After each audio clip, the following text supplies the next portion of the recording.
Welcome, everybody. Welcome to the Paris Air Lab. The Paris Air Lab is really the place to be when you want to learn more about the incredible revolution which is taking place at the moment. A revolution that can be summarized in one word: decarbonization. Decarbonization. And the exhibition space will tell you a lot about it. But the Paris Air Lab is also a place where key decision makers make important speeches about the actual mutations which are going on at the moment in our sector. So we are very honored to welcome two of these key decision makers. In a moment, we will hear Augustin de Romanet. He is the CEO of Groupe ADP. But first, we're very happy to welcome on board Anne Rigail, the Directrice Générale of Air France. Anne Rigail.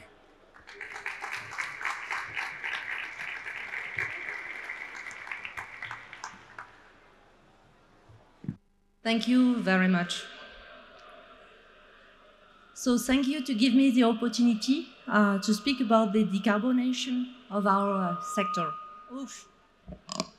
You hear me? Okay. I have a few slides so that it's easier. No? Yeah. So I would like to share with you this. This is a decarbonation roadmap of Air France, but it could be in most of airlines, they look the same.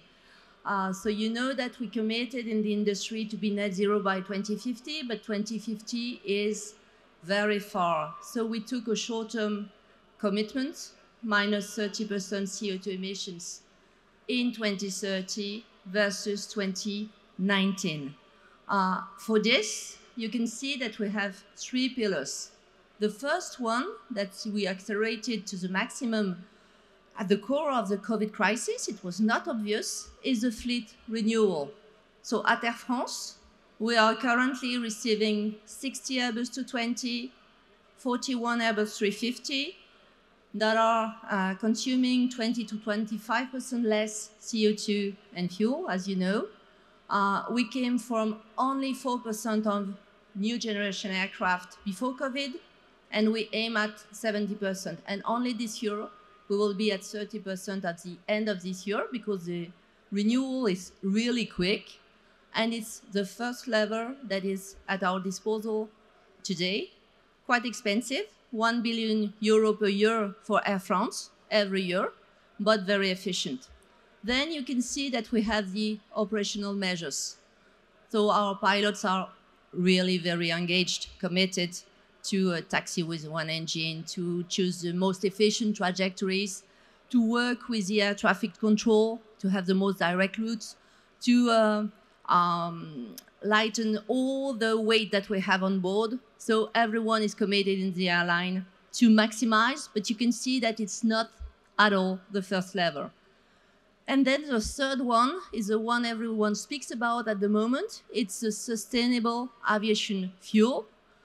That is not a transitory lever. You can see that, well, before 2050, it will become the first lever in terms of impact. And for airlines like Air France, our footprint is for 80% coming from long-haul flights. It is a decisive lever. Without it, we can't manage to reach the industry target. So it's a structural one.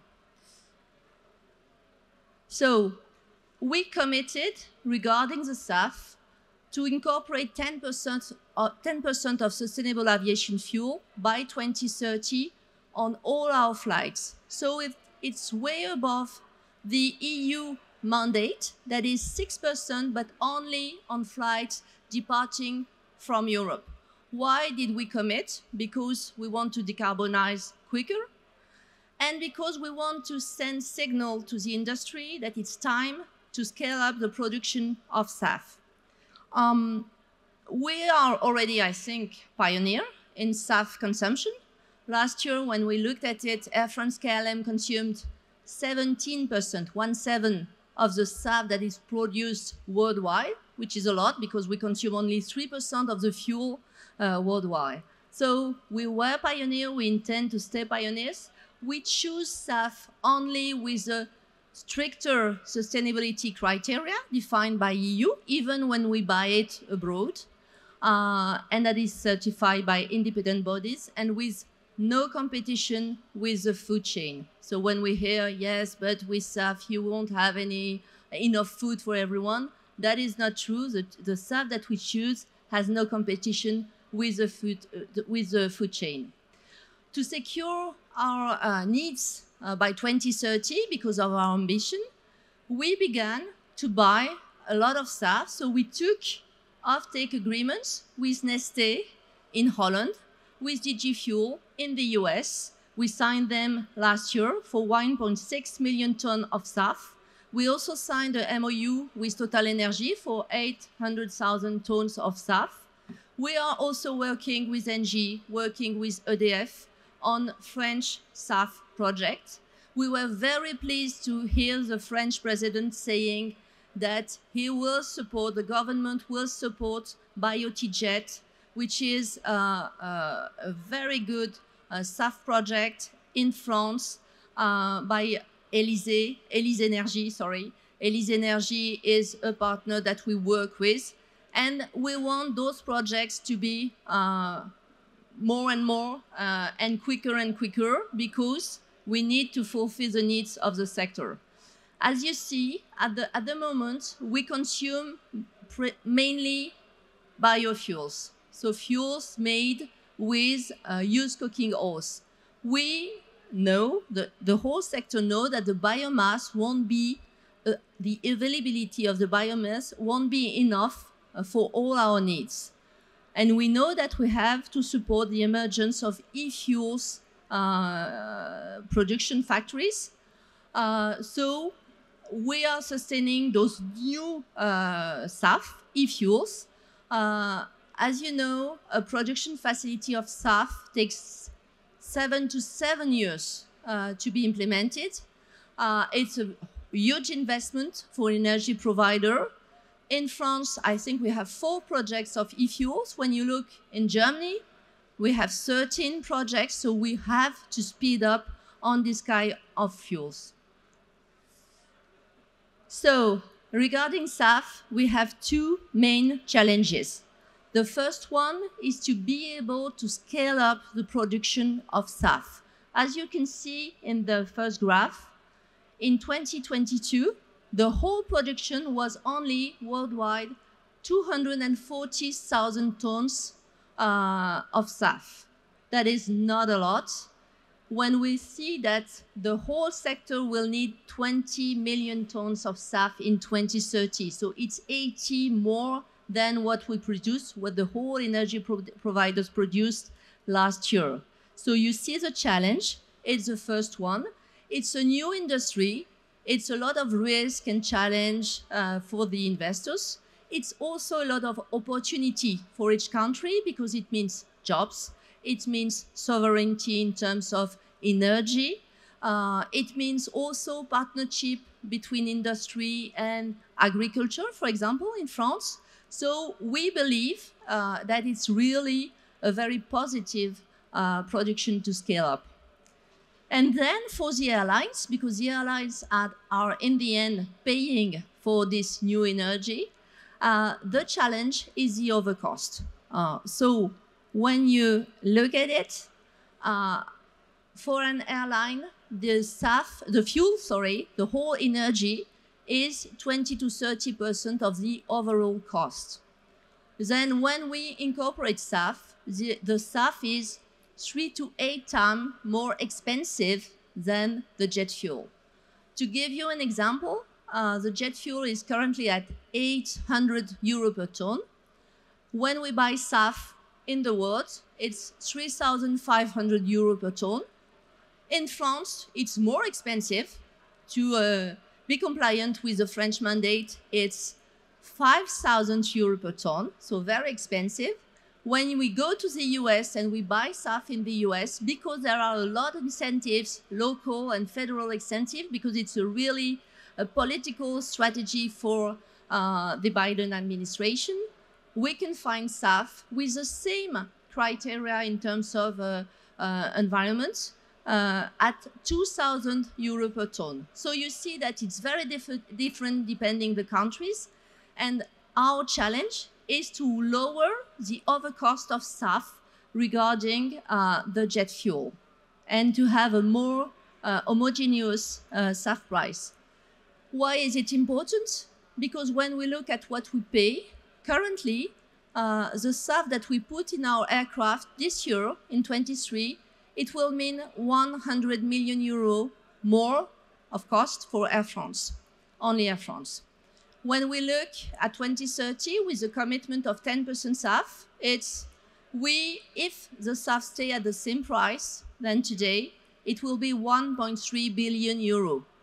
When you look at the airline margins that are usually a bit tight, a bit cyclical, we see that it will be very difficult, if not impossible, to incorporate this overcost in the business model of the airlines.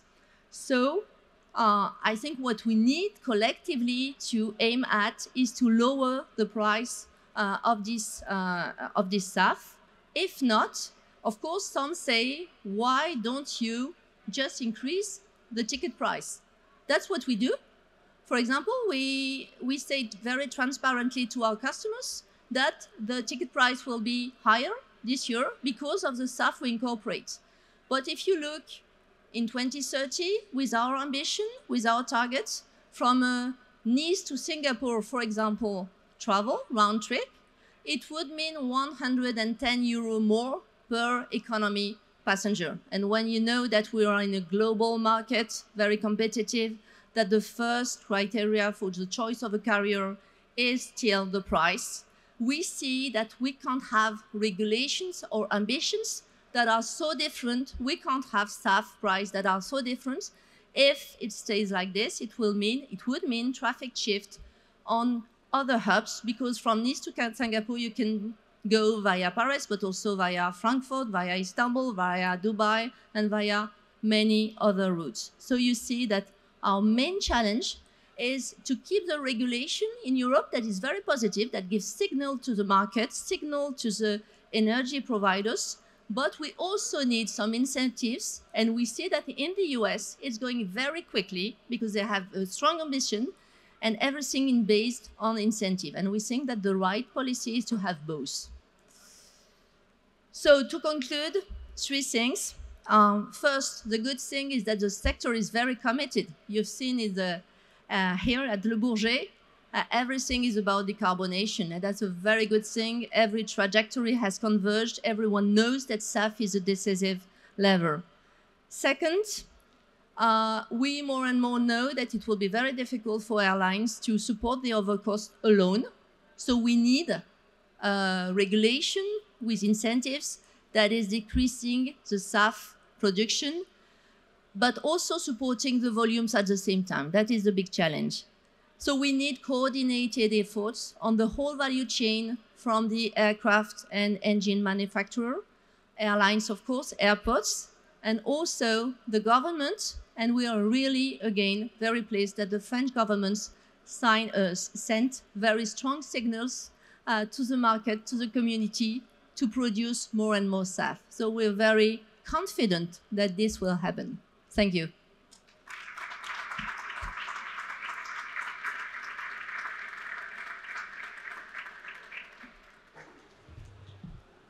Thank you very much, Anne-Marie, guys. So we really understand how much Air France is committed to decarbonizing air travel. And we also understand that we quite have an issue with the price of sustainable air fuels. In a moment, we're going to hear Augustin de Romanet, but we will switch to French for that. So if you're an English-speaking person, what you can do, and what I advise you to do, is to use the QR codes here. And this will send you to an internet site where you will be able to hear instant translation on your phone. So please use the QR codes if you want to understand what Mr. de Romanet is going to tell us in French. Now is the time to welcome him on board. He's the president, the CEO of Groupe ADP, a huge airport operator. Augustin de Romanet. À vous la parole, monsieur.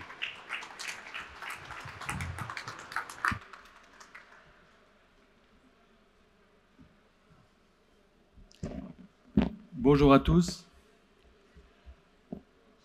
Je prends mon temps parce que some people could take time to use the QR code. Mais même en français, je vais essayer d'être très simple d'esprit. D'abord, une bonne nouvelle pour Anne. Nous avons des SAF qui sont soldés en ce moment. Et au Bourget, on me dit que nos SAF coûtent seulement 2 fois plus cher que le kérosène. Profitez-en. Le Bourget 2023, c'est une révolution. Mais pas au sens astronomique du terme. Parce que dans l'astronomie, la révolution, c'est qu'on part d'un point A et on revient au point A. Là, on ne revient pas du tout au point A. C'est une révolution parce que, il y a 4 ans, le monde de l'aérien disait « les SAF, c'est beaucoup trop cher et on n'aura pas les moyens de se les payer ». Depuis, que s'est-il passé ? Le monde a compris qu'il fallait que le secteur se décarbonise et le mot SAF est devenu d'un usage commun pour nous tous, alors même que nos compatriotes ne se sont pas encore appropriés. Ce matin, j'étais sur une télévision, RMC, et la journaliste me dit « ça veut dire quoi, SAF ?» Bon, donc nous sommes vraiment dans une révolution. Donc je vais simplement vous parler de ce que nous faisons, nous, à terre, les aéroports. Nous sommes très modestes, vous savez, nous ne représentons qu'un petit pourcentage des émissions du secteur. Néanmoins, nous devons être exemplaires. Et donc, dans un monde où l'opinion publique pense que le secteur aérien va se décarboner avec le plus faible taux en Europe, nous devons apporter la preuve que nous sommes en chemin. Alors, d'abord, nous avons l'objectif d'apporter des preuves concrètes en ayant comme objectif d'être à Orly 0 émission nette en 2030. 0 émission nette pour les opérations au sol en 2030, ça signifie que nous allons entreprendre beaucoup d'actions, chauffage par la biomasse, on va utiliser la géothermie, mais on va aussi éloigner la voiture de l'aéroport. Ce qui va évidemment générer des réactions négatives des clients qui sont habitués à être déposés au pied du terminal. Mais il faut savoir ce qu'on veut. Et donc nous, entreprise d'aéroport, nous avons signé avec 34 partenaires l'engagement d'être 0 émission nette pour les opérations au sol. Et j'espère que ce faisant, nous allons être un démonstrateur de ce que le monde de l'aérien est un monde qui est capable du meilleur. Vous le savez, c'est un monde de scientifiques, d'ingénieurs, qui est souvent pas très habitué à communiquer. Les ingénieurs sont dans leur labo, ils sont discrets, et je rends hommage au GIFAS avec l'organisation de ce Paris Air Lab, parce que tous ces stands qui sont ici vous montrent ce que font les ingénieurs dans le secret de leur bureau d'études et qu'ils ne montrent pas assez souvent. Donc je vous ai parlé de 0 émission nette à Orly. À CDG, nous avons aussi, outre la géothermie, nous avons testé à la rentrée avec Air France et une société qui s'appelle Smart Airport System, un nouveau tracteur électrique appelé Taxibot, qui limite l'usage des moteurs de l'avion pour le roulage au strict minimum.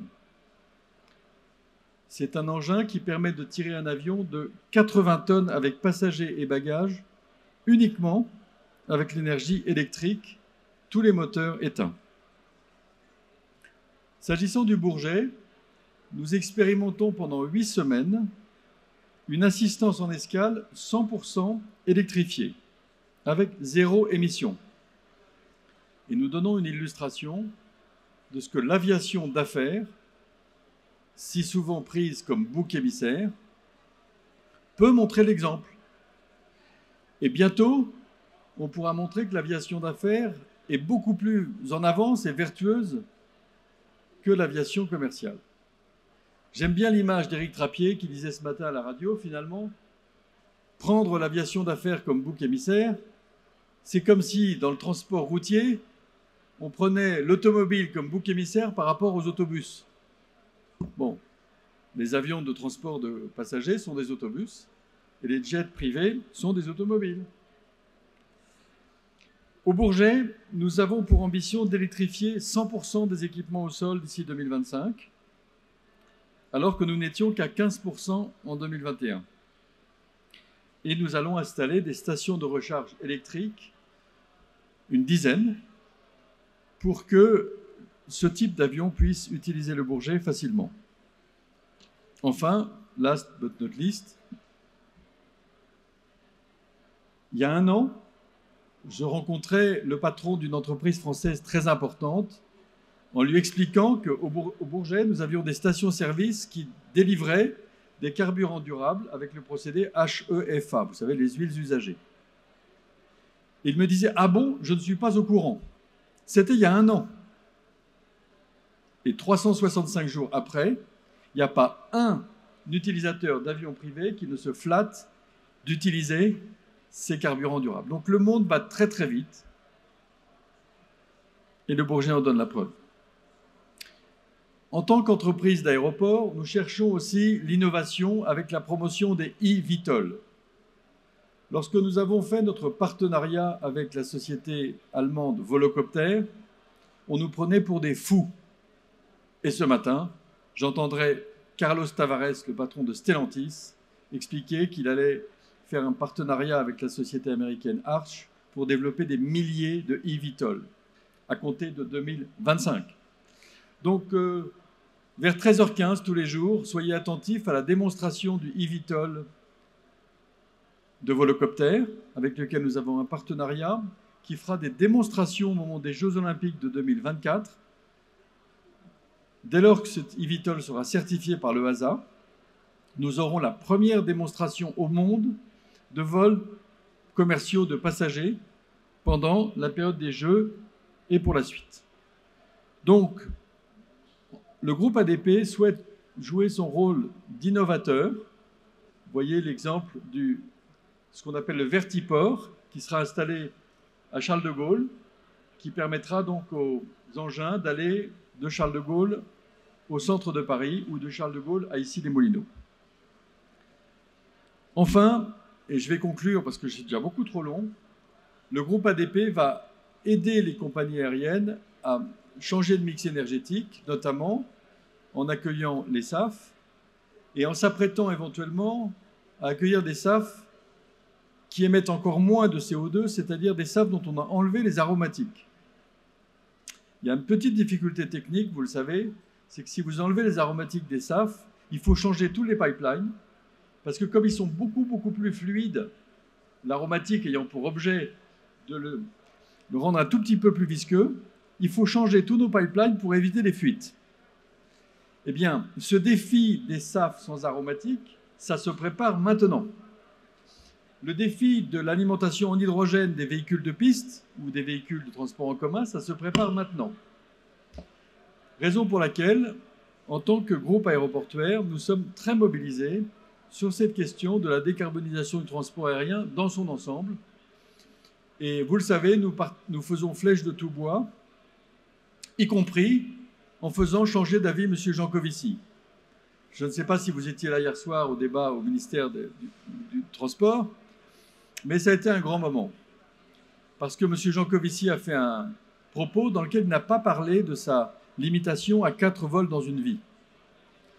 Donc après cette intervention, j'ai pris la parole et j'ai dit « Je félicite M. Jancovici qui a remisé au rang des accessoires cette formule étrange. » Il a repris la parole et a dit « Non, mais en fait, ce que je voulais dire, c'était que c'était une image. J'avais divisé le nombre de vols théoriques que pourront faire les humains par le nombre d'habitants de la planète, qu'ils habitent au Mozambique ou au Nebraska. » Et donc, on passe dans autre chose, on passe dans une illustration théorique, mais je crois que c'est en expliquant les choses qu'on va pouvoir réussir à retrouver la concorde et à éviter de prendre l'avion comme bouc émissaire. Je vous remercie.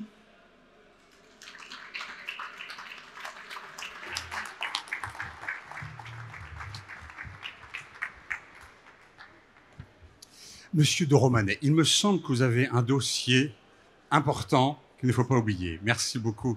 Merci infiniment d'avoir été avec nous, Monsieur de Romanet, pour cette intervention. Et je vous propose de poursuivre avec une table ronde, car vous savez que vous l'avez compris, et M. de Romanet lui-même l'a dit, ce salon du Bourget est placé sous le signe de la révolution, le signe du renouveau. Alors d'une part, un renouveau parce qu'on est revenu à des niveaux de transport passager de l'avant-Covid et on y est arrivé plus rapidement que prévu. On voit que les perspectives sont excellentes avec, hier encore, je crois, c'était une méga commande de 500 nouveaux avions faite à Airbus par une compagnie aérienne. Donc renouveau de cette partie-là. Et puis renouveau aussi, et peut-être surtout pour ce qui nous concerne, parce que le secteur dans son ensemble est appelé à une grande mutation. Une grande mutation pour répondre à un double défi, le défi du changement climatique et puis le défi d'une crise énergétique. Eh bien cette mutation, et vous le voyez tout autour de vous, elle est en cours. Elle est conçue, elle commence à être financée avec un plan gouvernemental. 8,5 milliards d'euros en France vont être mobilisés d'ici à 2027. Et vous allez pouvoir constater cette mutation avec nos intervenants. Alors, je crois qu'il n'y en a qu'un qui est arrivé là pour l'instant. C'est Damien Cazé. Damien Cazé, où êtes-vous? Monsieur Cazé, venez me rejoindre sur scène. Voilà, installons-nous. Est-ce que je peux avoir quelques applaudissements pour Monsieur Cazé, s'il vous plaît? Voilà, asseyez-vous, monsieur. On va discuter ensemble. Alors, Patrick Ky n'est pas encore arrivé, hein, mais il va. Je crois que je dois parler avec quelqu'un qui n'est pas pu venir et quelqu'un qui est bloqué dans les bouchons. Alors, il est bloqué dans les bouchons. Il n'a pas pu prendre son e-Vitol. Hein, mais bon. Alors vous, Damien Cazé, vous êtes le directeur général de la DGAC. C'est la Direction générale de l'avion civil.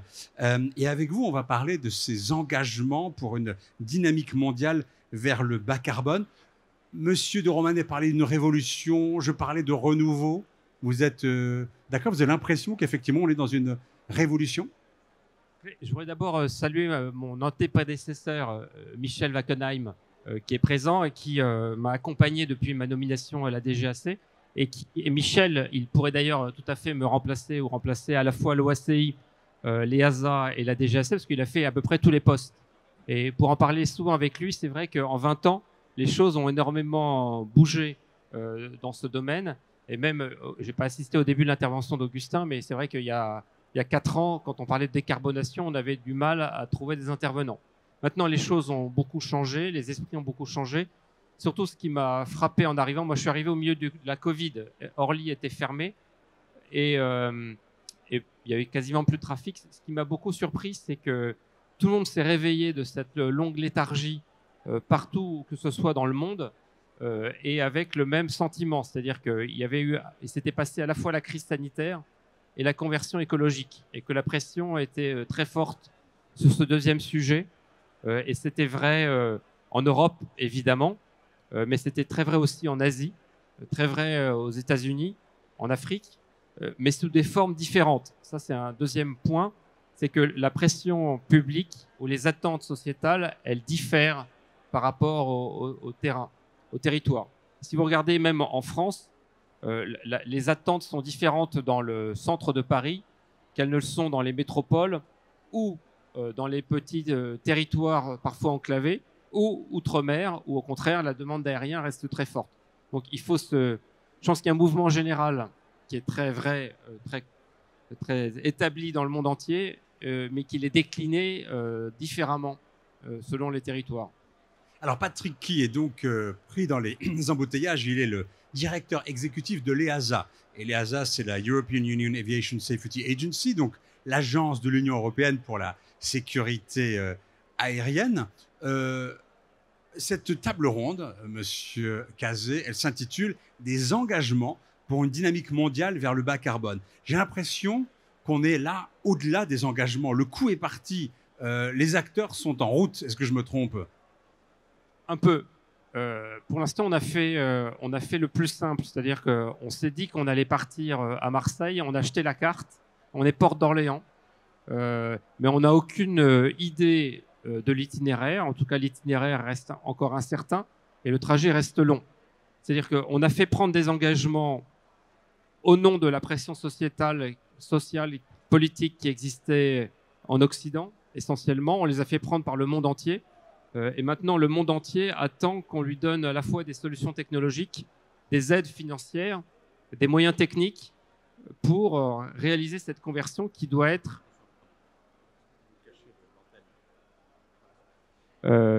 parce que ces solutions, elles sont attendues par le reste du monde. Donc, on a une énorme responsabilité par rapport aux engagements qu'on a fait prendre aux autres et qui attendent en retour qu'on leur donne des solutions, voire même des aides financières. Et le combat qui a été mené en fait à l'Assemblée, on était nombreux à y être présents. L'Assemblée de l'OACI. L'Assemblée de l'OACI, oui. C'était à Montréal. Comme toujours. En octobre dernier, c'est celle-là que vous faites. En octobre, oui. Et je parle devant l'ancien représentant permanent de la France auprès de l'OACI, qui connaît ça.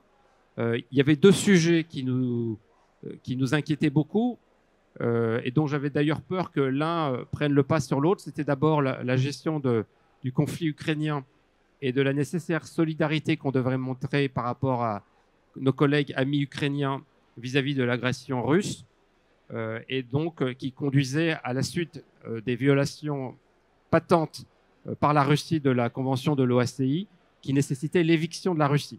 Ce qui a été obtenu, mais qui a nécessité énormément d'énergie, de temps de bande passante diplomatique, et qui laissait presque en deuxième rideau la question écologique, la question environnementale. Ce qui s'est passé, c'est que le premier sujet finalement est derrière nous et est passé assez facilement, même si ça a été douloureux, y compris pour nous, de devoir exclure la Russie, mais il n'y avait aucune hésitation à avoir. Et deuxièmement, la question de la fixation d'un objectif commun a été acquise, bien préparée par nos diplomates, a été acquise assez facilement, puisque y compris les blocs qui devaient s'y opposer ne l'ont pas fait, face à une pression très forte, pas uniquement occidentale. Quand vous parlez de fixation d'objectifs communs, c'est des objectifs concernant la décarbonation, on est bien d'accord? Tout à fait. Là, donc c'est effectivement le grand sujet en septembre-octobre, à cette grande conférence de l'OACI, donc l'organisme des Nations Unies qui réunit tous les acteurs de l'aviation. Le grand enjeu, c'était, êtes-vous d'accord, oui ou non, pour vous lancer sur un engagement qui est d'arriver à la neutralité carbone en 2050. C'est ça qui a été décidé, c'est cet objectif sur lequel tout le monde s'est mis d'accord? C'est le résultat. Évidemment, ça n'était pas une négociation, ça n'est pas une question binaire. Est-ce que vous êtes pour ou contre? C'est l'adoption d'un texte dont chaque détail de formulation aura des implications, à la fois parce qu'il démontre la volonté des parties d'y adhérer, et surtout il fixe le cadre. Et ce qui compte, c'est le texte qui a été finalement adopté, parce que on aurait pu avoir un scénario où aucun texte n'aurait été adopté, ce qui aurait été un scénario catastrophe d'abord pour nous, mais surtout on aurait pu... Pour nous, c'est qui nous? Tous les gens qui sont ici aujourd'hui, tous ceux qui sont pour le changement climatique et donc pour nous-mêmes. Tous ceux qui sont attachés à l'aviation, qui croient au progrès, et qui pensent qu'on a une énorme responsabilité par rapport au changement climatique, mais aussi par rapport à l'évolution de l'aviation. Donc ça, c'était le premier risque, ne pas avoir d'accord, et ça aurait été tout à fait possible. Et deuxième risque, c'était d'avoir un accord, mais à minima, qui aurait tempéré nos ardeurs et qui aurait fait que ceux qui sont plus réservés pour des raisons qu'on doit comprendre, qui sont liées à leur développement par rapport à leurs contraintes politiques, leurs attentes nationales, auraient pu, eux, faire valoir ces contraintes-là pour conduire un accord à minima. Et ça n'a pas été le cas. Donc, direction générale de l'aviation civile, vous êtes une direction du ministère des Transports, c'est bien ça? Ouais. Bon, très bien. Donc, ministère donc, dit État, et donc l'État, il se trouve, dites-moi si je me trompe, mais il se trouve justement au milieu de deux forces qui sont un peu contraires. une première force qui est celle d'une envie de voyager, qui est gigantesque. On parle d'une multiplication par 2 du nombre de passagers d'ici quelques années. Donc on voit ce mouvement considérable au niveau mondial. Il y a aussi une volonté de garder des emplois. Le domaine du transport aérien, c'est le premier contributeur à la balance commerciale française. Donc, c'est une activité qu'il faut défendre et développer dans la mesure du possible. Mais en même temps, autre force contraire, c'est ce changement climatique qui, lui, réclame moins de CO2, moins d'émissions, réduire les effets non CO2 également. Alors, comment est-ce qu'on fait quand on est l'État, quand on est la DGAC et qu'on doit se situer au milieu de ces 2 forces contraires? Comment on arbitre? Alors, d'abord, l'État n'a pas à définir la politique. L'administration n'a pas à définir la politique de l'État. Il est là pour la mettre en œuvre, la préparer. Vous êtes un conseil quand même? Non, on n'est pas un conseil. Ça, c'est le rôle de ceux qui entourent les ministres. On est l'État, c'est-à-dire ceux qui préparons les décisions, animons le débat public, appliquons les décisions, la politique de l'État, mais nous ne sommes pas là pour imposer au gouvernement, évidemment, au Parlement, notre propre politique. Et deuxièmement, on n'est pas là non plus pour imposer l'aérien, on est les porteurs de l'intérêt général. Je salue la présence de Gilles Leblanc, qui est le président de la CNUSA, qui est l'autorité indépendante sur les nuisances aéroportuaires.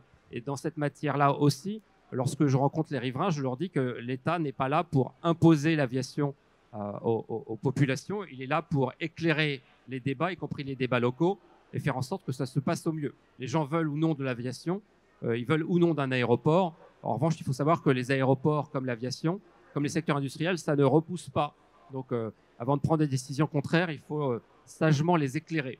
Alors néanmoins, vous avez une opinion, moi j'imagine, sur cette manière d'arbitrer entre ces 2 forces contraires. Finalement, qu'est-ce qui est mis en œuvre aujourd'hui par la DGAC pour mitiger, si je puis dire, comme on dit en anglais, ces deux forces? Non, on n'est pas là pour essayer de trouver le barycentre de toutes les pressions. On est là pour d'abord faire en sorte que l'ensemble du secteur soit bien conscient des enjeux. Et ma principale crainte, c'est que... Est-ce qu'il l'est? Oui. D'accord. Il l'est résolument. Il l'est sur la question de la décarbonation, il l'est sur la question du bruit, il l'est sur la question aussi de l'empreinte par rapport au sol. Il est très conscient de ces nuisances, mais il est aussi conscient du fait qu'il porte à bout de bras une bonne partie des territoires de l'industrie française, des exportations, de la valeur ajoutée nationale, de la balance commerciale, et donc tous ces facteurs doivent être pris en compte. Donc je pense que le secteur, il est très conscient de ces enjeux, de ses responsabilités, et je dirais même à tous les niveaux. C'est évident pour des grands groupes qui sont très éclairés, qui sont très présents dans le débat public, mais c'est très évident aussi à un niveau très local, où vous voyez que les aéroclubs sont très demandeurs, par exemple, d'aviation électrique, sont très demandeurs de protection de la biodiversité, parce qu'ils savent que cette attention des autres, elle se porte fortement sur eux. Donc, mon principal souci, c'est que d'abord, le secteur aéronautique ne se fracasse pas dans son unité sur la question de la transition écologique, mais qu'il l'accompagne à un rythme qui doit être le sien, mais qui soit aussi en adéquation par rapport à ce qui est attendu. Encore une fois, nos contemporains, nos concitoyens ne se paieront pas de mots sur des promesses à 2050. Une bonne partie d'entre nous seront déjà morts. Surtout, une bonne partie du climat sera déjà dégradée. Ils veulent des résultats concrets, des résultats immédiats. À charge pour nous, ça c'est notre deuxième responsabilité au sein de la DGAC, de montrer que sur cette marche-là, nous pouvons montrer des résultats concrets, tangibles, immédiats. Et de ce point de vue-là, on est très aidé par la recherche, on est très aidé par les progrès de l'industrie, on est très aidé aussi par les centres de réflexion. Michel Wackenaille, le président de l'Académie aéronautique, qui anime en France, mais aussi plus largement en Europe, ce débat public qui doit permettre à tout le monde de s'exprimer pour ou contre l'hydrogène, pour ou contre les SAF, pour ou contre la limitation du trafic. On est en démocratie, dans un état de droit. Tous les débats peuvent avoir lieu. Celui qui a eu lieu hier au ministère à l'initiative des ministres était très utile parce qu'il montre qu'on n'a pas peur du débat. C'est quand on est fort qu'on n'a pas peur du débat, de l'opposition, ni des arguments qui peuvent vous déstabiliser. C'est quand on est faible qu'on le refuse et qu'on est opposé à ce type d'échange. On veut des résultats rapidement, à court terme. Et ça, ces résultats à court terme, on peut les obtenir notamment grâce aux SAF, aux Sustainable Fuels, les carburants d'aviation durable. C'est ça que le premier nerf de la guerre, le premier levier sur lequel on va pouvoir agir.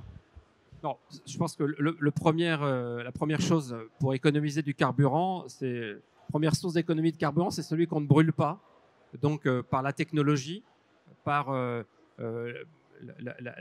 la confection, la conception des aéronefs, par l'usage qui en est fait, on peut beaucoup économiser. On évalue à environ 10% les économies qu'on peut faire par une meilleure gestion du trafic aérien, par exemple. Il y a une question aussi de la sobriété qui est dans le débat public, c'est-à-dire quel usage modéré, immodéré peut-on faire de l'aviation. Il faut qu'il y ait une conscience qui est très présente, je crois, chez les jeunes générations et pas uniquement, du fait que utiliser l'avion, ça a un impact aussi sur l'environnement, comme manger de la viande, comme partir très loin avec un véhicule, ça a un impact. Et ça entre dans les consciences. Donc ça, on peut faire ces économies. On essaie de le faire en développant, par exemple, les dépenses, les descentes douces ou l'usage qui est fait au sol des aéronefs en brûlant du kérosène. Je profite d'ailleurs pour dire qu'il y a la conscience du climat, mais si vous interrogez les riverains, ils étaient présents hier soir au ministère, leur principale souffrance, elle est d'abord sonore ou en termes de pollution immédiate. Et donc là-dessus, je trouve que le discours actuel qui survalorise l'impact sur le climat, y compris par rapport à l'impact réel, y compris par rapport à l'impact d'autres secteurs, ne doit pas non plus nous faire perdre de vue le fait que les nuisances, notamment aéroportuaires, sont très présentes et qu'il faut continuer à essayer d'agir dessus. Alors, je vous ai lancé quand même sur le carburant durable. Moi, ce que j'ai compris, c'est que ces carburants, aujourd'hui, les moteurs, ils peuvent incorporer jusqu'à 50% de carburant durable. Madame Rigail rappelait à l'instant même qu'ils sont quand même donc directrice générale d'Air France, qui était là il y a quelques instants, nous indiquait que c'est quand même beaucoup plus cher, 3 à 8 fois plus cher que le kérosène. Donc, jusqu'à quel point est-ce qu'il constitue une solution On a un problème de sourcing aussi. Aujourd'hui, ils ne sont pas fabriqués en grande quantité. On a besoin de capacité de production. Mais tout ça, ça se met en place? Alors, d'abord, je pense qu'il faut rétablir deux éléments. Le premier, c'est qu'on a fixé 50% de certification, mais cette limite est arbitraire. C'est simplement une mesure de précaution, de sûreté par rapport à un usage total dont on ne maîtrise pas encore les conséquences sur les moteurs, sur la lubrification, sur le vieillissement des joints. Donc, il y a un travail à faire. Deuxièmement, le coût est inférieur par rapport... l'échelle, elle va jusqu'à 8% pour les carburants qui seraient intégralement synthétiques, c'est-à-dire ceux qui sont conçus sans masse biologique préexistante. Vous dites 8%, 8 fois, 8 fois le prix. 8 fois, pardon. 8 fois le prix. Ouais. Oui. Et donc ça, mais après, c'est comme toute nouvelle technologie, il y aura un effet aussi d'économie d'échelle, au sens de la théorie économique, qui fera que la production montant, eh bien, les prix vont se stabiliser à un montant qui sera nécessairement supérieur à celui du kérosène, puisque la ressource fossile, elle ne demande qu'à être raffinée pour ensuite être consommée. Alors, je ne sais pas si vous avez eu l'occasion de vous promener au Paris Air Lab, mais c'est fou ce qu'on voit. Alors là, par exemple, ici, je vois une aile volante qui est conçue par Airbus et qui se propose de voler, je crois, dès 2035, si je ne m'abuse. Là-bas, on a une aile absolument incroyable avec, mais qui est capable de se plier, des ailes beaucoup plus longues. On a l'impression vraiment ici que l'imagination est au pouvoir. C'est-à-dire que tout devient à nouveau possible. On avait des avions qui se ressemblaient beaucoup entre un A380, un A320 de loin. Ils ont le même nez, ils ont même des dimensions à peu près comparables en termes d'envergure, ce genre de choses-là. Et aujourd'hui, on voit que on peut s'affranchir de choses qu'on croyait éternelles. de formes qu'on croyait éternelles? Alors d'abord, on n'est pas sûr de pouvoir s'affranchir, mais celui qui est le mieux à même de répondre à la question, que je vais commencer tout de même à introduire pour lui laisser le temps de monter, c'est Patrick, qui est donc le directeur soi-même de l'EASA, qui va pouvoir répondre à vos questions. Absolument. Que ça ne vous empêche pas de terminer, Bien sûr. quand même, sur ces formes nouvelles là qu'on voit apparaître. Alors, ces formes nouvelles, elles sont pas le produit uniquement de l'imagination débridée de poètes. Elles sont aussi des projections sur ce qu'on devrait faire pour améliorer encore les aéronefs. Donc, je pense qu'on n'a pas attendu la crise climatique pour changer les aéronefs. Si vous regardez le magnifique musée qui nous entoure, vous verrez l'évolution, elle est tout de même a été assez exponentielle. Et deuxièmement, ça, ce sont des éléments de réflexion ou de projection sur ce qu'on devrait faire. Et je pense que dans les 10 ou 20 ans, les changements seront encore beaucoup plus considérables dans tous les domaines. Il y a le domaine de la structure des aéronefs, mais il y a aussi le domaine du transport aérien qui va beaucoup évoluer. Le métier de pilote aussi va beaucoup changer. Si vous écoutez des étudiants de l'ENA qui vous diront les révolutions qui sont en place. L'agence de l'aviation, pardon, l'école de l'aviation civile. L'École nationale de l'aviation civile, dont nous avons un digne représentant à ma gauche. Excellent. Patrick Ky, merci beaucoup de nous avoir rejoints. On disait que voilà, vous étiez dans un taxi avec des roues, au lieu de prendre un e-taxi eVTOL capable de venir directement. Bon, ce sera pour bientôt, on l'espère pour vous. Donc, vous êtes le directeur exécutif de l'EASA. Et l'EASA, c'est le European Union Aviation Safety Agency, donc l'agence de l'Union européenne pour la sécurité aérienne. Est-ce que vous voudriez bien l'accueillir, Monsieur Ky, avec quelques applaudissements, s'il vous plaît? Merci beaucoup. Alors, Patrick Ky, ce qu'on se disait, on a eu Anne Rigail d'Air France, on a eu Augustin de Romanet du groupe ADP qui nous ont dit à quel point le coup était parti, si je puis dire. On est lancé là sur une nouvelle dynamique. L'aviation, ça donne l'impression, en tout cas, quand on se promène ici, elle est en train un peu de se réinventer à cause de ces contraintes fortes du changement climatique et puis de la raréfaction aussi des produits pétroliers. Oui, on est dans une phase, tout d'abord bonjour, et puis désolé d'être arrivé en retard. Effectivement, j'aurais adoré pouvoir voler de Paris jusqu'ici. Voilà, comme ça. Donc, on est dans une phase, effectivement, qui est assez enthousiasmante dans la transformation de l'aviation. Et c'est lié, d'une part, aux contraintes, effectivement, de soutenabilité, enfin, aux contraintes environnementales, mais aussi à l'innovation technologique. On voit aujourd'hui que ce soit dans le domaine de la gestion de l'électricité ou dans le domaine de la gestion digitale, on est en train de faire des bons technologiques qui sont vraiment impressionnants et qui nous permettent d'envisager des changements sur les avions, sur la manière dont on opère des avions, qu'on n'envisageait pas il y a 10 ans. Et ça, je trouve que c'est vraiment quelque chose qui est très, très intéressant. Il y a un autre phénomène qui est arrivé. J'ai commencé dans mon agence il y a 10 ans. Et il y a 10 ans, on parlait tout juste du début des drones. Et puis, il y avait beaucoup de gens qui se disaient oh, ça ne marchera jamais. Ouais. Et puis, il y a 10 ans, on n'avait aucune activité technique sur le sujet. Et aujourd'hui, plus personne ne remet en cause l'existence des drones et le fait que ces drones sont amenés à évoluer de manière de plus en plus accrue dans les villes.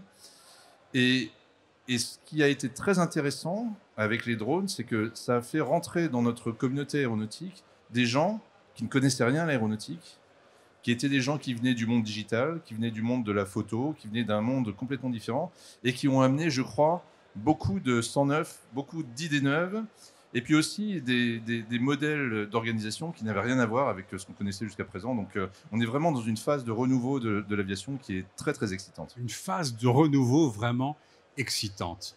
Alors, certains disent que les carburants durables vont représenter 50% des émissions en moins qu'on va ne pas produire, si je puis dire. Donc, l'effort qu'on va produire en vue de la décarbonation va porter à 50% sur les carburants durables. Donc, il y a vraiment beaucoup d'enjeux autour de ces carburants. Mais en même temps, quand on parle aux pétroliers, aux grands pétroliers, à Total Energy, etc., ils vous disent, oui, nous, on veut bien faire les investissements. Ça va coûter des centaines de millions d'euros, des milliards d'euros. Ça va être considérable. C'est des investissements absolument gigantesques. Mais nous, ce dont on a besoin, c'est de visibilité. Et la visibilité, c'est quoi? C'est l'idée qu'on veut être sûr qu'ils vont trouver des débouchés, ces carburants. Et pour avoir de la visibilité, ils ont besoin que vous, EASA, que vous, DGAC, vous installiez des réglementations qui leur donnent un pathway, un chemin, qui leur montre le chemin, qui leur dit voilà ce qui va se passer, voilà quelles sont les bornes, voilà ce qu'on attend. Est-ce que vous, EASA, donc Union européenne, vous êtes en mesure de mettre ces petites bornes sur le chemin pour leur dire vous pouvez y aller, vous pouvez investir des milliards d'euros? Alors, nous, EASA, non, puisque nous sommes une agence technique. En revanche, l'Union européenne est en train de le faire, puisque on est en cours de finalisation d'un paquet législatif qui va forcer, en fait, avoir un mandat de blending, c'est-à-dire de mélange d'une partie de biofuel, en fait. Alors, mandat, c'est l'expression anglaise, c'est mandate, c'est-à-dire Oui. une obligation. Une obligation. Une obligation. Réglementaire. Absolument. Qui va débuter à 2% de carburant durable, voilà. SAF, ouais. Qui ira vers 63% à l'horizon 2050. Et ça crée 63% en 2050. En 2050. Ça, ce serait une obligation. C'est une obligation pour toutes les compagnies aériennes qui volent en Europe. D'accord. D'accord. Et ce qui est très très intéressant, c'est qu'on était dans un mécanisme de poulet-œuf avec ces carburants durables. Poulet-œuf, parce que en fait, on voit bien que s'il n'y a pas d'incitation pour que les investissements se fassent pour produire du carburant durable, ça ne se fera pas, parce que effectivement, d'un point de vue économique, ça n'est pas rentable. Et donc, aux États-Unis, ils ont choisi un chemin différent, qui est de donner des incitations fiscales. En Europe, on a choisi de mandater, d'avoir une obligation réglementaire d'emport. Et je pense que les deux sont complémentaires quelque part. Et ce qui est très très bien, c'est que ça donne la visibilité dont vous parliez. C'est-à-dire que cette obligation d'emport donne finalement aux grands énergéticiens une visibilité sur leur marché à court, moyen et long terme, qui devrait leur permettre de rentabiliser les investissements qui doivent être faits. Alors, Monsieur Cazet, ici même, disait il y a quelques instants que finalement, il avait l'impression que tous les acteurs aujourd'hui avaient pris conscience de l'importance de cette décarbonation. On a quelqu'un qui vous a laissé un petit message. C'est Juan Carlos Salazar, donc, qui dirige l'OACI. Alors, on va l'entendre. Il nous a réservé un petit message qui dure 3 minutes, où il nous parle justement de ce grand mouvement qui est actuellement à l'œuvre dans le monde entier. On écoute donc Juan Carlos Salazar, qui dirige l'OACI, donc l'organisme des Nations Unies qui réunit tous les acteurs de l'aérien.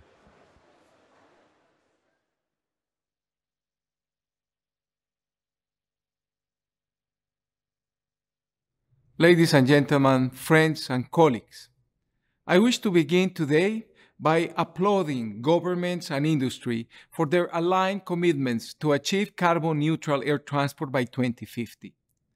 The solidarity of these commitments reflects a very long and results-based history of public-private consensus in international air transport, informing several generations of sustainable achievement.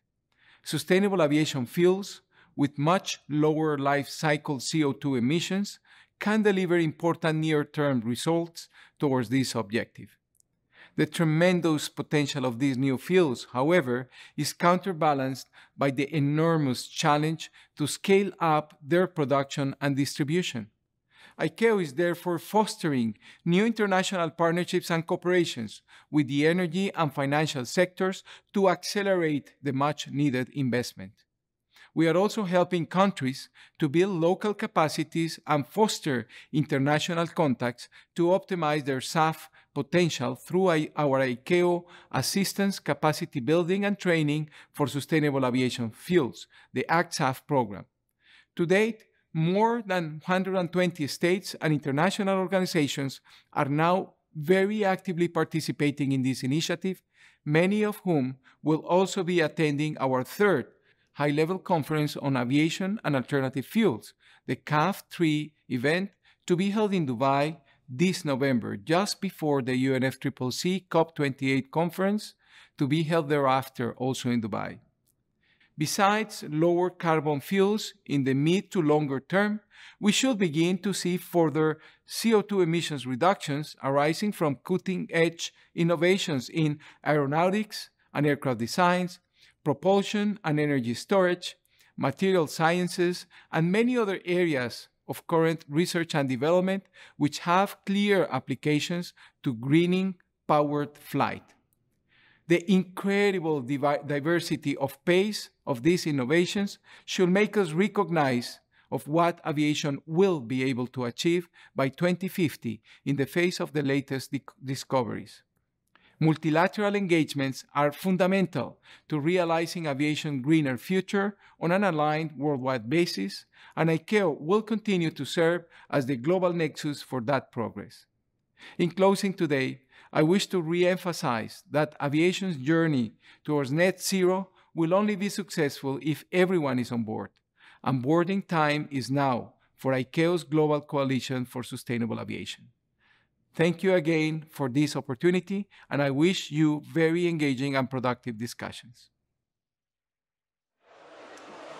Eh bien, merci à Monsieur Salazar pour cette intervention. Monsieur Cazet, vous devez nous quitter. On va continuer avec Patrick Ky ensuite. Est-ce que vous voulez réagir à Monsieur Salazar ou est-ce que vous avez quelques mots de conclusion pour votre intervention ici?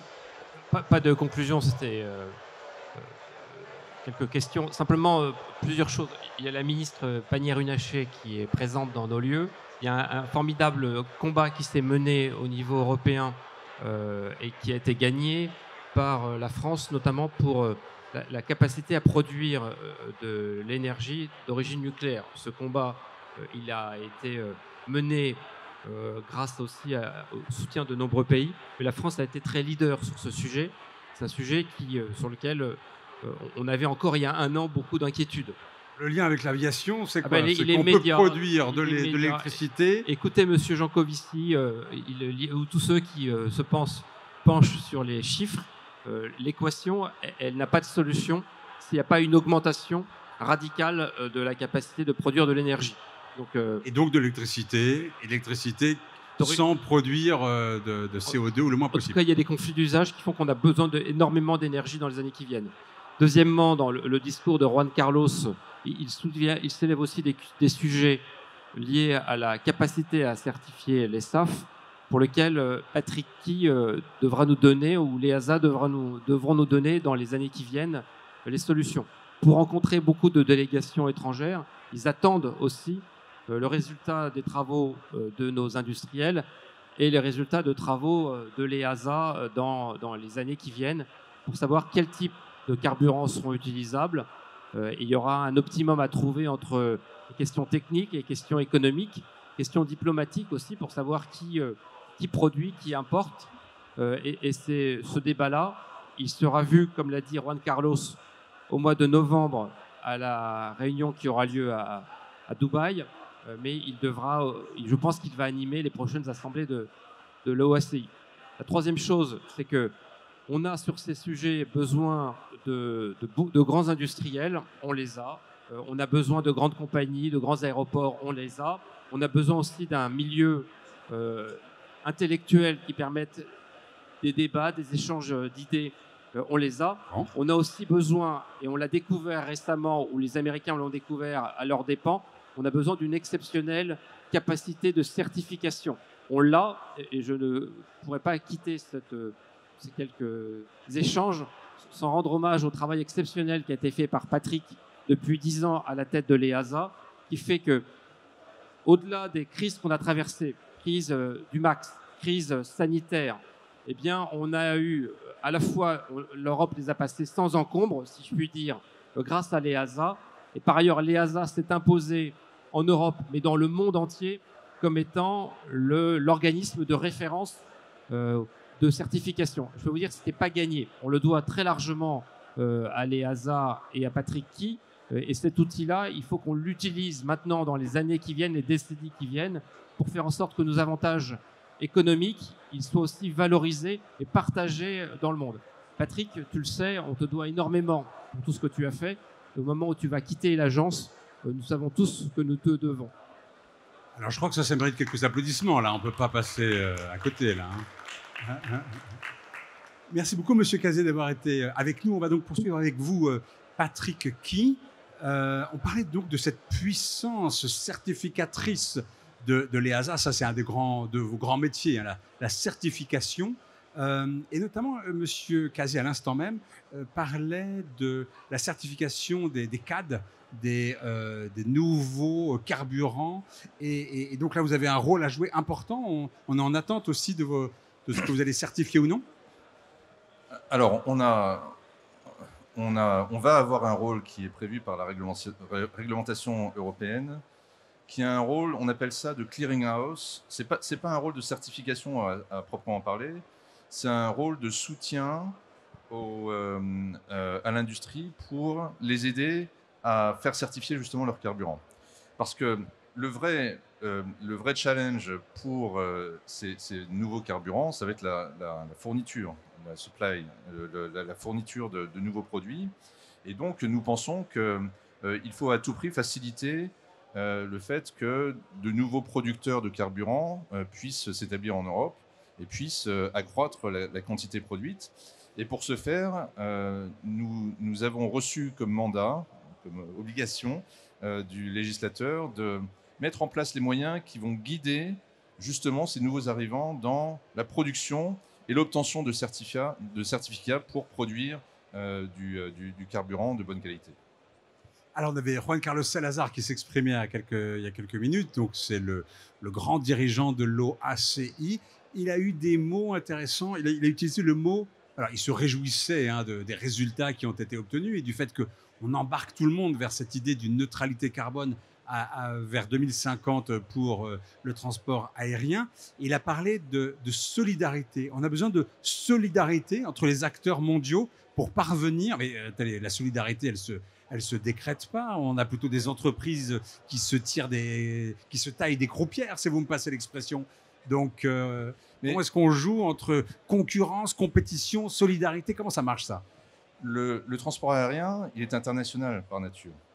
Si vous prenez un vol en Europe, 70% des vols vont franchir au moins une frontière.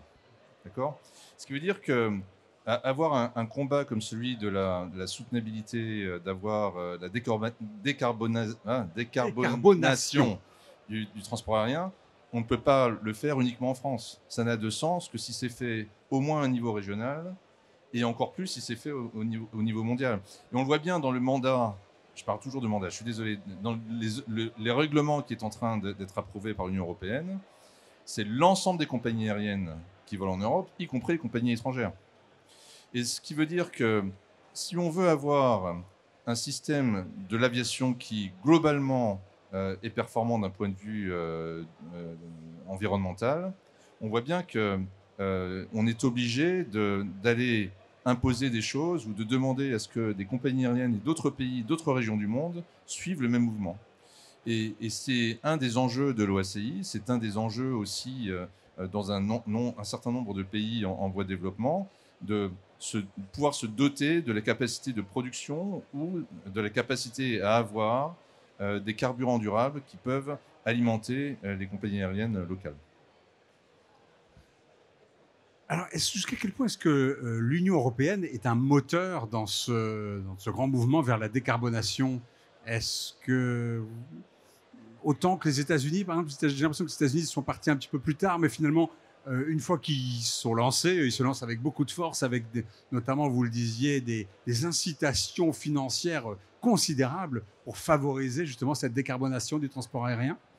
L'approche qu'a prise l'Europe est différente. C'est une approche réglementaire avec une obligation d'emport d'un certain pourcentage de carburant durable. On verra sur le moyen long terme ce qui est le plus intéressant et ce qui donne des résultats. Mais ce qui est clair, c'est que c'est plus compliqué dans une Europe à 27 de travailler de manière harmonieuse avec 27 États. C'est beaucoup plus compliqué qu'aux États-Unis où il y a un seul État. Mais c'est une façon de faire et je pense qu'elle donnera des résultats qui seront vraiment intéressants. Alors ici, on est vraiment dans le temple de l'innovation. Hein. C'est extraordinaire si vous vous promenez et vous voyez toutes ces innovations qui sont dans les tuyaux. Hein. Mais est-ce que vous avez l'impression que pour arriver à ce but d'une neutralité carbone en 2050 pour le transport aérien, que l'innovation va suffire? L'innovation amènera beaucoup, mais elle ne suffit pas. Il y a des obligations réglementaires, des incitations financières, des investissements qui doivent être faits. Il y a aussi un changement de culture. Je vais vous donner des exemples. Par exemple, la culture dans le contrôle aérien, c'est de donner des trajectoires qui ne sont pas forcément les trajectoires les plus vertes. C'est des trajectoires qui permettent d'arriver à temps, c'est des trajectoires qui font contourner des zones dans lesquelles il y a un peu trop de trafic, des choses comme ça. Et donc, si on commence à vouloir respecter des trajectoires vertes pour les avions, et on pense qu'on peut gagner entre 7 et 10% en émissions de CO2 en ayant un contrôle du trafic aérien qui est plus vert. Donc on voit bien que... Donc ça passe par le fait que les avions vont être coopératifs les uns avec les autres, ils vont coopérer, ils vont dire voilà, moi je prends tel slot, toi tu prends tel autre, et on va profiter aussi de l'effet, si je puis dire, aspirant de l'avion qui me précède, un peu comme dans le Tour de France. Il y a un peu de ça, il y a des expérimentations qui sont faites au-dessus de l'Atlantique par Airbus, de vols en formation, justement pour bénéficier de l'effet de souffle. Mais quand on regarde bien, aujourd'hui, les compagnies aériennes, elles cherchent avant tout à avoir elles cherchent à optimiser leurs coûts, optimiser leurs émissions de CO2, mais elles cherchent aussi la ponctualité, parce qu'il y a souvent des connexions de vol à vol, etc. Et aujourd'hui, on peut s'apercevoir que être ponctuel peut ne pas être performant, vertueux en termes d'environnement, parce que vous avez des avions qui volent plus vite, vous avez des avions qui peuvent contourner encore une fois des goulets d'étranglement pour partir, etc. Alors que d'un point de vue purement environnemental, il vaudrait mieux qu'ils restent au sol, qu'ils aient un retard de 15, 20 minutes, 30 minutes, et puis qu'ils aient une trajectoire qui est une trajectoire optimale. Donc, est-ce qu'on veut vraiment aller vers ça? J'en suis pas sûr. Mais c'est comme fait que vous dites qu'on n'en est pas sûr. Est-ce que pour le transport aérien, est-ce que on est prêt à dire on va imposer un retard moyen de 20 minutes par vol pour avoir les trajectoires qui soient vraiment des trajectoires optimales? J'en suis pas sûr, peut-être, mais je n'en suis pas sûr. On n'en est pas là. On n'en est pas là en tout cas.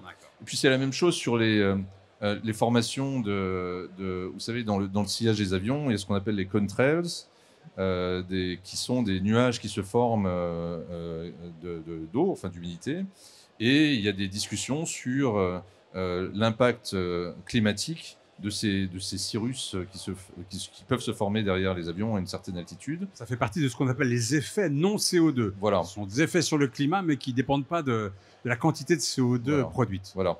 Alors, on ne sait pas, on manque un peu de science sur le sujet, c'est-à-dire qu'on ne sait pas si, effectivement, ces cirrus ont un impact négatif ou positif sur le climat. Donc, ça peut être l'un ou l'autre. Ça peut être l'un ou l'autre. Négatif ou positif, la science n'a pas encore déterminé la chose. Non. Et je pense que ce serait vraiment intéressant que la science puisse dire, voilà, on pense que ça a tel impact. Mais imaginons que l'impact soit négatif. Si on commence à imaginer des trajectoires d'avion dans lesquelles on leur demande de ne pas créer ce type de nuages, de sillage, eh bien on est dans un transport aérien qui est complètement différent. Alors, on voit qu'il y a énormément d'innovation. On voit une aile qui se plie, notamment. Les ailes vont probablement être beaucoup plus longues si on veut des aéronefs qui soient vraiment vertueux du point de vue environnemental, qui vont émettre moins, des ailes beaucoup plus longues, ce qui fait qu'il va falloir notamment, et on vous l'expliquera tout à l'heure, que ces ailes soient repliables, si je puis dire. On voit aussi, on a une aile volante d'Airbus qui devrait voler, si j'ai bien compris, en 2035. Et donc, tout ça, c'est des nouveautés qu'il va falloir, là aussi, certifier. Vous allez avoir énormément de travail, là, parce que j'ai l'impression que les formes de l'avion sont en train de complètement évoluer. Depuis des décennies, un avion, un gros transporteur, par rapport à un autre gros transporteur, tous se ressemblent un petit peu. Ils ont le même nez, ils ont, voilà, en dehors du nombre de moteurs, c'est un peu, ils se ressemblent beaucoup. Aujourd'hui, les formes vont évoluer. Donc, Oui. ça vous fait plus de travail de certification aussi, non? Mais on est heureux. On est là pour ça. On est heureux. là pour D'accord, ça, bon, très on bien. est là pour ça. Non, mais par exemple, si on certifie un avion qui fonctionne à l'hydrogène, il est clair que sa forme sera complètement différente de la forme d'un avion traditionnel. Parce qu'on peut plus stocker, on peut pas stocker l'hydrogène dans les. Le volume de stockage est différent. Ouais. Et on peut Puis, pas stocker dans les ailes comme on le fait avec le kérosène. Voilà, et puis le volume est tel que on a besoin de plus de volume de stockage. On s'aperçoit aussi que il y a des nouvelles technologies qui sont utilisées pour faire de la modélisation, mais aussi pour faire pour créer des nouveaux types de matériaux qui sont plus flexibles, plus durables, etc. Et ça permet d'envisager des formes d'avions qui sont complètement différentes.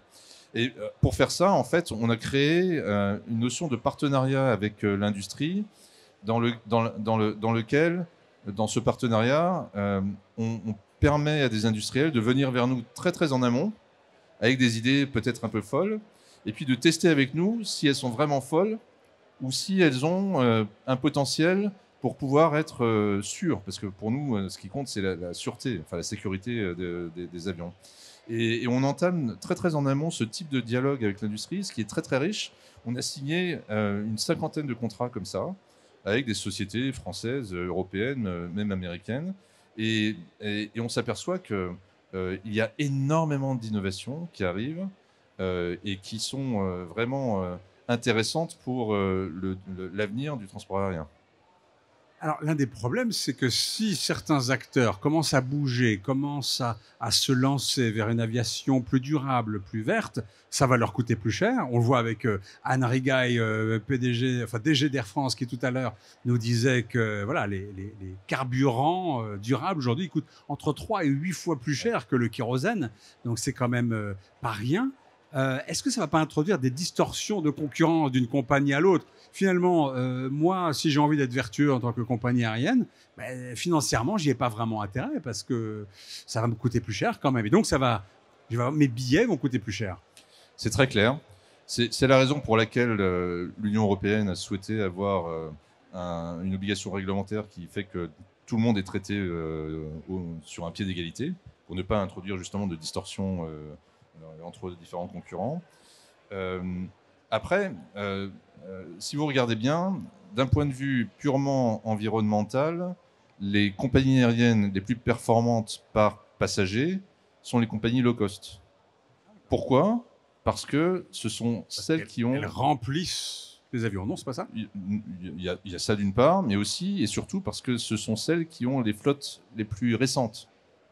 Et les progrès qui ont été faits en termes de consommation de carburant et d'émissions de CO2 sur les nouvelles générations d'avions comme les A320 Neo ou les 737 MAX sont vraiment, c'est des gains qui sont assez considérables. Et là, on voit bien dès aujourd'hui qu'il y a des différentiels compétitifs qui sont faits sur la performance économique et aussi environnementale de certaines compagnies par rapport aux autres. Donc, et là, ce sont des décisions d'investissement. Hein. Est-ce qu'on renouvelle de manière anticipée l'ensemble de notre flotte pour être plus performant d'un point de vue environnemental, ou est-ce qu'on continue à opérer des avions qui sont un peu plus vieux et donc qui polluent plus? Alors, on avait tout à l'heure Bruno Dahan de Aerospace Valley, donc le pôle de compétitivité consacré à l'aéronautique, qui m'expliquait qu'aujourd'hui, il y a dans le monde 200 000 avions. 200 000 avions, et la moyenne d'âge de ces 200 000 avions, c'est entre 40 et 50 ans.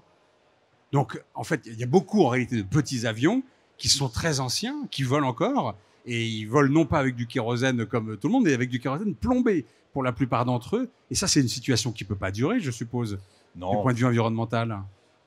Non, alors, l'impact environnemental des petits avions, il n'est pas très grand. Voilà, c'est ça. Mais c'est vrai que cette essence au plomb, on commence à s'en occuper. Aux États-Unis, ils s'en occupent aussi.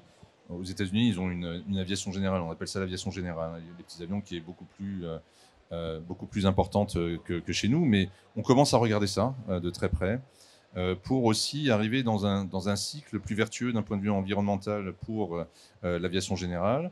Il y a de plus en plus d'avions électriques qui sont des petits avions pour l'entraînement, par exemple, et ça va dans le bon sens. Mais c'est vrai que lorsqu'on parlait d'acheter des avions qui sont plus performants d'un point de vue environnemental pour des compagnies aériennes, c'est clair que pour un aéroclub, les décisions d'investissement sont difficiles. Ah oui, bien sûr.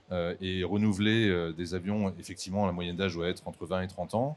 Renouveler des avions, c'est une décision qui est difficile et qui, je pense, pose certains soucis. Mais on regarde ça de plus près. Les avions électriques sont en train d'arriver par les petits avions.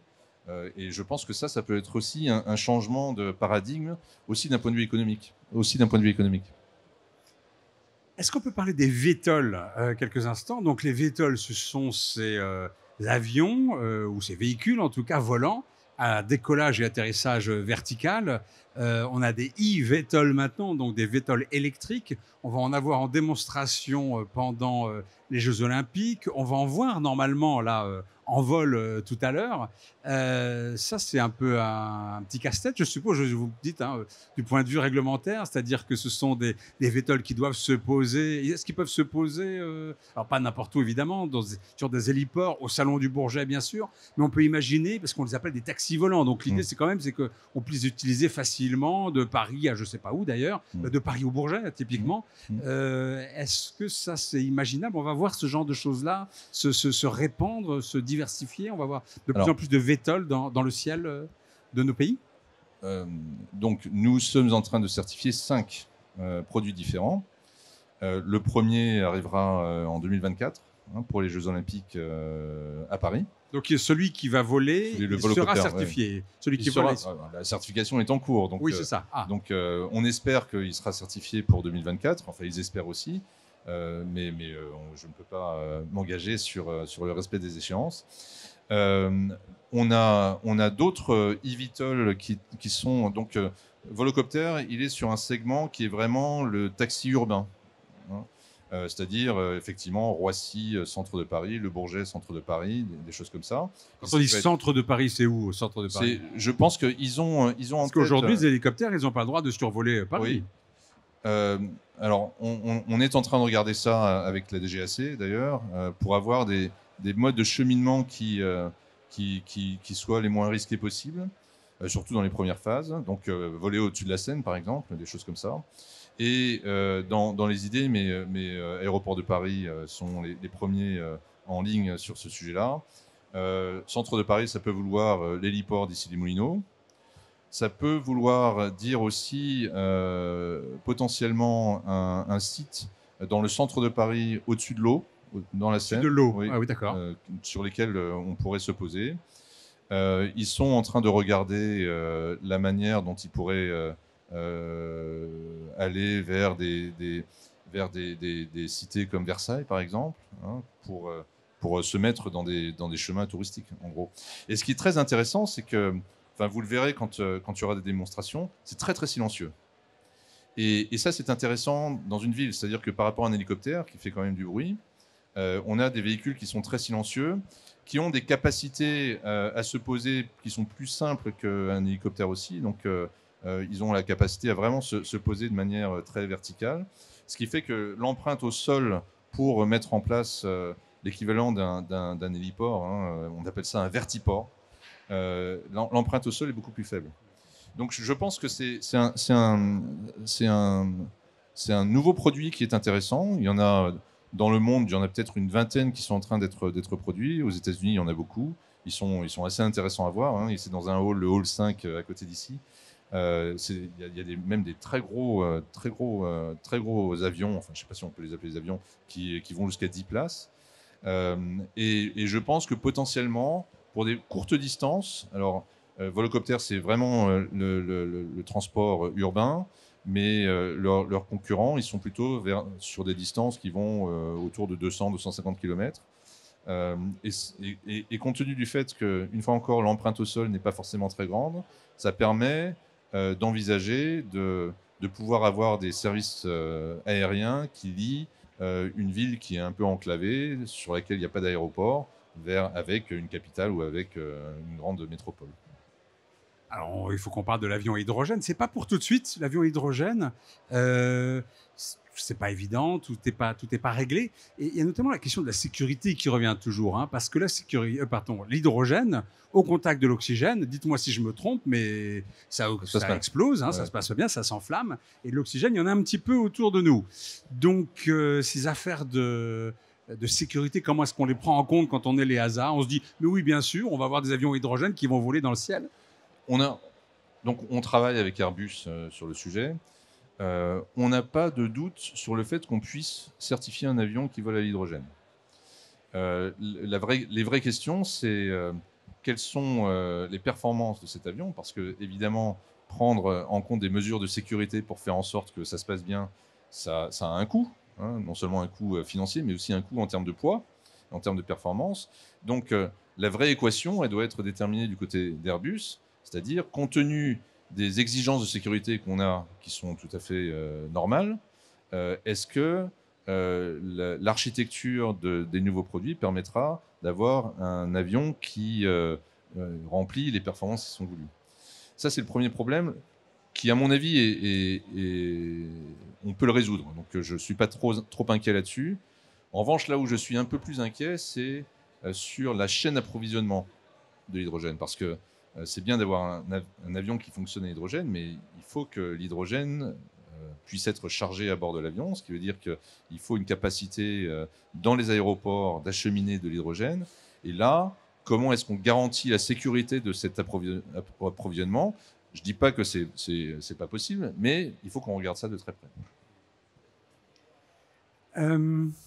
Alors, il y a d'autres choses. Il y a cette aile volante, par exemple, qu'on voit là-bas. Donc, c'est vraiment quelque chose qui est envisagé, hein, notamment pour embarquer de l'hydrogène. Ouais. Mais là aussi, on a une forme qui va être complètement différente, parce que c'est toute la structure qui est portante. Hein. Finalement, il y a quasiment plus d'aile, hein, si je puis dire.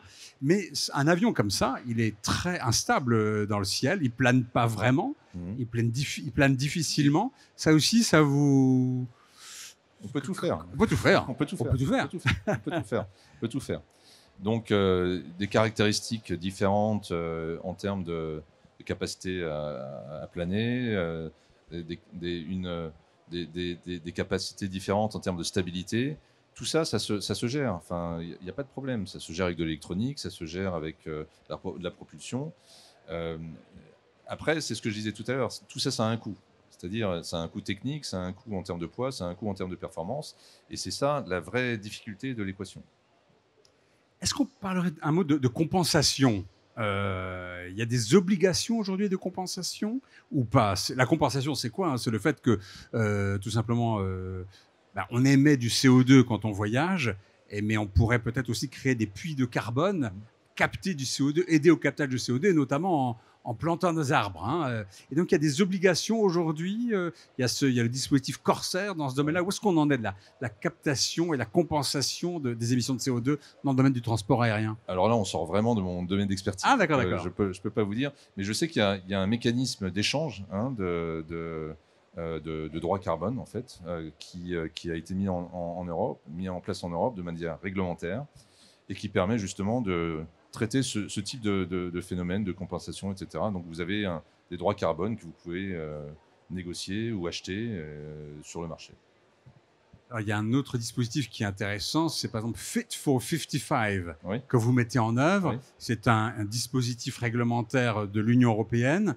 Donc, en quoi est-ce que ça consiste, Fit for 55? Ça a été voté, c'est mis en place, ça, hein? Non. Non. Donc on a un accord du législateur, c'est-à-dire c'est les États et le Parlement européen et la Commission. Mais cet accord date d'il y a quelques semaines. Et c'est ce dont je vous parlais tout à l'heure, c'est-à-dire c'est les mandats de blending, donc de mixage, mélange, voilà, de carbone, de carburant durable avec le carburant normal. Et alors, il y a un autre dispositif qui s'appelle Refuel EU. C'est la même chose. Ah, d'accord, c'est la même chose. Oui, c'est la même chose. Bon. Très bien. Donc, oui, est-ce que vous avez l'impression que l'Union européenne, elle est moteur au niveau mondial dans ces questions de décarbonation? On est les premiers à mettre en place ce type de mesures, quand même, hein, et pour l'aviation. Et je pense que c'est bien, ça va permettre, une fois encore, à Total Energy et autres, de commencer à investir pour produire des carburants durables. Et je pense qu'on est vraiment pionnier en la matière. Alors, Patrick Ky, de l'EASA, Monsieur Cazet, nous a remarqué que vous alliez voguer vers d'autres aventures là prochainement. Racontez-nous, qu'est-ce que vous faites? Donc, j'étais en CDD à l'EASA, 2 contrats de 5 ans qui ne peuvent pas être renouvelés. Donc, j'arrive au bout de mes 10 ans, là, à la fin août, et je partirai vers d'autres cieux donc, à partir du 1er septembre. Bah, écoutez, on vous souhaite le meilleur. Avant de vous quitter et puis de vous remercier, je voulais vous fournir le programme de l'après-midi. Cet après-midi, à 15h30, il y a toute une cérémonie du High Five Award pour la Clean Aviation, pour l'aviation propre, de 15h30 à 16h30. Et à 16h30, on a un événement de la Commission européenne, justement, ici même sur cette estrade. Repenser l'aviation, ce sera le titre de cet événement. Et puis demain, eh bien, le Paris Air Lab va accueillir Chris Raymond de Boeing. C'est le responsable du développement durable à Boeing. Robert Pierce sera là aussi de la NASA. Il est l'un des patrons de tout ce qui est recherche et innovation à la NASA. Et puis à 16h, on aura une rencontre vraiment absolument passionnante entre 2 bâtisseurs, 2 constructeurs. Il y aura l'un de 2 qui sera dans votre siège, Monsieur Ky. On aura Alain de Zotti, c'est le responsable de l'architecture et de l'intégration avion chez Airbus. Donc, le grand architecte chez Airbus, il sera là, présent. Et à côté, on aura un autre architecte, mais lui, quelqu'un qui construit des maisons, et notamment des maisons soutenables, je dirais, complètement dans le développement durable, et même des maisons autonomes énergétiquement. C'est Denis Valode du cabinet Valode et Pistre. Je voudrais vous remercier infiniment, Monsieur Ky. Merci beaucoup d'avoir été avec nous. Est-ce qu'on peut avoir quelques applaudissements pour vous, s'il vous plaît? Merci. Merci infiniment. Merci beaucoup. Donc, on se retrouve tout à l'heure après les démonstrations en vol à 15h30. Bonne démonstration, bon déjeuner, à tout à l'heure.